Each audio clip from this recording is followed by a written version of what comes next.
When we watch horror movies, we usually know that the ghost on the screen isn't real. It's all just fictional. But what if I tell you that some humans are worse than ghosts and commit heinous acts against humanity? Now, today's video is no fun and games. You know that classic scary movie Scream, the one with the ghost-faced mask? Well, it turns out it's kinda based on a real-life dude who went on a very real killing spree. We're talking about Danny Rolling here, who was nicknamed the Gainesville Ripper. He single-handedly freaked out a whole college town in Florida by killing a bunch of students in the most messed up ways imaginable. Unironically, it was like something out of a horror movie. Let's start. Before we go into our explanation, we have a very small request. If you like our content, please support us by subscribing to our channel. This is a small click for you, but for us it means a lot. Thank you, and let's begin.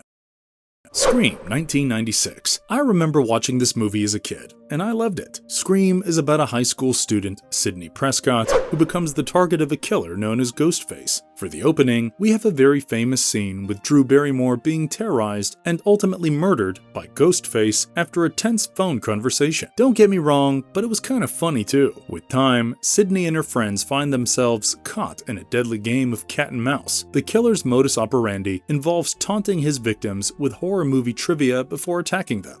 Looks like Ghostface loves horror movies himself. For the climax, we have Sidney outsmarting the killer and his accomplice. Well, Scream got 5 more sequels, so I don't think Sidney really outsmarted them for good.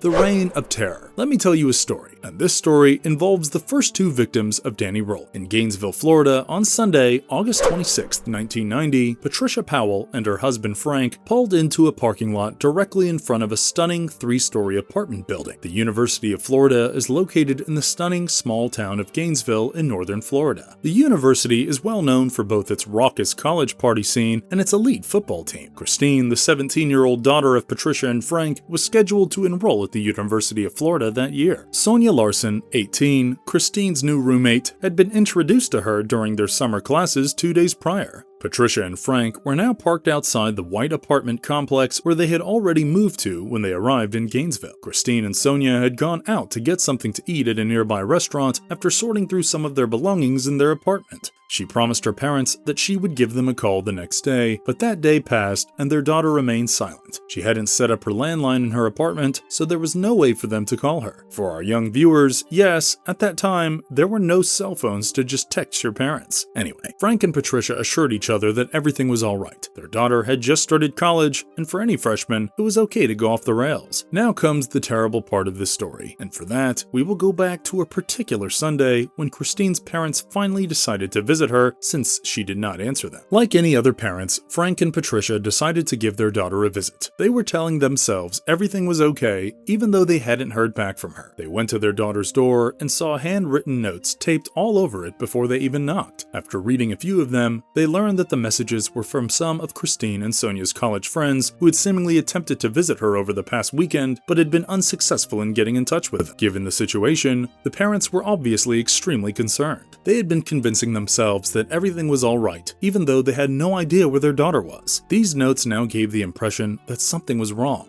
Nonetheless, the parents maintained their composure and simply began pounding on the door and screaming for their daughter. No answer. Patricia and Frank became anxious as a result. After exiting the stairwell, they went outside and came across a building maintenance employee. They told him about their concern regarding their daughter and how they could not get in touch with her, and begged him to let them check on her. The maintenance staff member made a police call and asked for an escort because that was a requirement. The police arrived and an officer entered the stairwell accompanied by the building manager and the maintenance staff. They went to the second floor where the maintenance man located Christine and Sonia's door and opened it with the correct key. The policeman shouted out for the 2 girls as soon as the door opened. No answer yet again. The building manager and the maintenance staff started moving towards the right side of the living room in the direction of the TV to check if anyone was sleeping on the couch. The maintenance worker screamed and fled the apartment as soon as he saw what he was looking at, and they were finally able to see the front of the couch. Frank and Patricia naturally became worried that something was wrong with their daughter, and so they dashed inside, climbed the staircase, and entered the apartment. Despite the efforts of the building manager and the police officer, nothing could stop them from entering. After pushing past the two and entering the living room, they started yelling for their daughter. After a while, they moved to the side of the couch and noticed Christine, their daughter, was naked, lying on her back on the floor in front of the couch. That sight was horrible for any parent in this world, as she had been fatally stabbed, and the person who killed her had placed her in an extremely suggestive and obscene pose, seemingly intended to dehumanize her as much as possible and shock the person who discovered her. Danny Rolling was really a monster. But this wasn't the end of the story. The policemen searched the apartment and looked through the first floor again, but Sonia was nowhere to be found. After going upstairs, he discovered Sonia curled up on her bed. She was naked, had been fatally stabbed, and was lying on the side of the bed in the same position as Christine. It would turn out that Sonia had not been sexually abused, but Christine was. So what kind of monster did this? That's the scary part, guys. It wasn't a monster, it was a human being. Can you believe this? An actual human being did something so vile and horrifying. The next night, Danny Rolling targeted Krista Hoyt, an 18-year-old student at Santa Fe Community College. He broke into her home, waited for her to return, and then attacked her. On August 27th, Rolling entered the apartment of Tracy Paulus and Manuel Taboda, both 23-year-old students at the University of Florida. Manuel was killed first, and he later on assaulted Tracy and eventually killed her. Danny Rolling's early life. Louisiana's Shreveport is home to Danny Harold Rolling. In addition to being a police officer, his father James Harold Rolling served in the Korean War and was well known for abusing his family. Claudia Beatrice Rolling, Danny's mother, attempted to divorce her husband on numerous occasions but was always back in short order. Danny displayed strange behavior since he was a young child because he frequently got into trouble at school and found it hard to build positive relationships. These problems were reaching their peak because of his father's constant abuse. By the time he reached his teenage years, Danny had started committing small-time crimes, and his growing psychological problems overshadowed his attempts to find comfort in music and religion.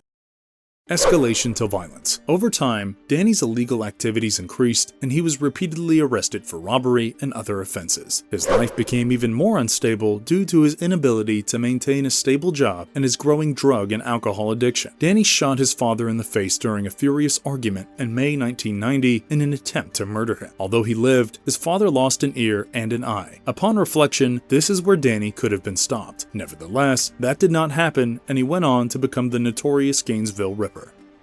The Gainesville Murders. In August 1990, Danny Rolling embarked on a killing spree that would earn him his name, the Gainesville Ripper. Over 4 days, he brutally murdered 5 college students in Gainesville, Florida. His victims were Sonia Larson, Christina Powell, Krista Hoyt, Tracy Paulus, and Manuel Taboda. He would break into the victims' apartments, often in the morning hours, and subdue them, usually by taping their mouths shut before stabbing them to death with a knife. In some cases, he mutilated the bodies and posed them in provocative positions. The brutality and ritualistic nature of the murders shocked the community and immediately got national attention.